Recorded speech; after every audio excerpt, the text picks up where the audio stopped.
भाई 500 खुला देना। यार भाई 500 का खुला नहीं है।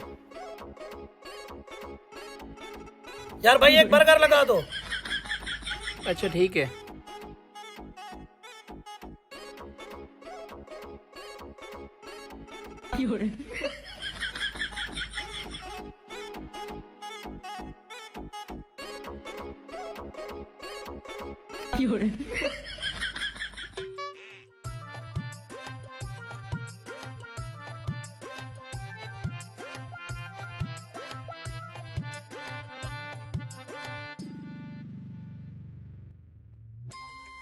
ये लो भाई। हाँ भाई बर्गर के पैसे काट लो और बकाया पैसे हमें वापस कर दो। भाई बर्गर ही 500 का था।